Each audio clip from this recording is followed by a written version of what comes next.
Hello, this is Tayler Tryon, and this is my video discussion blog on the need for theory.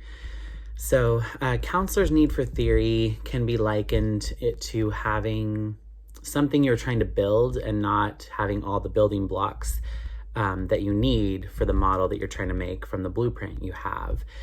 Counseling theories can inform and assist us in gaining knowledge and also show counselors not only what you want to try to implement, but also the things that you want to avoid. This is crucial since there can be many different misconceptions with counseling and how it works due to things like media portrayal and just general lack of experience with most people that may have not ever had real counseling. A CDC study done by Tryon and Norris in 2021 had findings that broke down by age group what % of Americans have received counseling or therapy in the last 12 months. And so for that, about 13.2% of Americans aged 18 to 44 had therapy. 9.2% of the 45 to 64-year-old group had therapy, and only 4.7% of those 65 and up had therapy in the last year. So it's just not something that everybody has been exposed to, has tried, and so that's part of why I think there's, a lot of things that people may think happen, and so when they go into therapy, like that was shown in the videos, they're expecting something, and it's maybe not exactly what they expect. So one of the reasons, first reason in the need for theory is that it emphasizes the collaboration. And so in Corey 2017's book, it talks about that most theories that are discussed express the importance of the collaboration of the counselor and the client. And it's not about changing them or giving them these brief solutions or instructions or trying to solve their issues for them. The counselor is there to help facilitate their growth and their healing through their conversation. The counselor's personality traits are just as important as their schooling and their knowledge. If they're lacking certain traits like being truthful, empathetic, or having keen awareness, this can be a critical barrier in making meaningful progress with the client.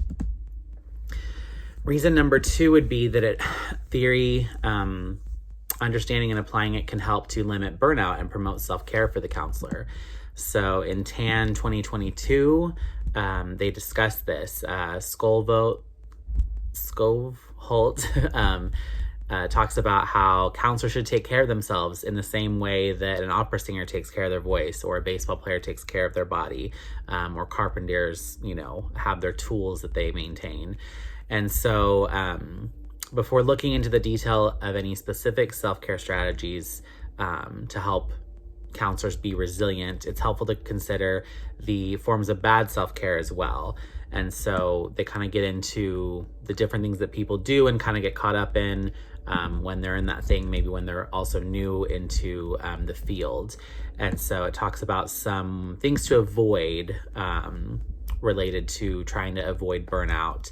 That could be a toxic work environment, having a strong desire to help others or be needed by others and not really maybe maintaining ourselves, the cumulative toll that trauma has on us, just hearing about it a lot, just the lack of professional development that someone might have. It's going to mean that they don't have as much experience that they've gained, and they may be a lot more uncertainty for themselves.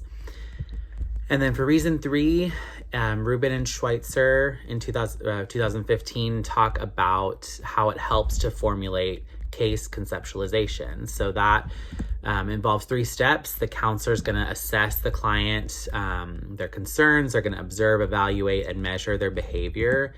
Secondly, the clinician's going to organize these observations, these assessments, these interventions according to the patterns and themes that are related to the client's concerns. And then third, they're going to choose a theoretical orientation to help interpret, explain, or make a clinical judgment about the client and what they're going through. So once the case is conceptualized, the counselor then can try to figure out the bigger picture and what led to the client's issues and maybe why they're seeking the services, and also what supporting factors are perpetuating or maintaining the client's problem or problems. So understanding that etiology and the supporting factors can lead to the treatment planning, and that uses the case conceptualization to help determine the best way that they're going to address and help the person manage or resolve these problems.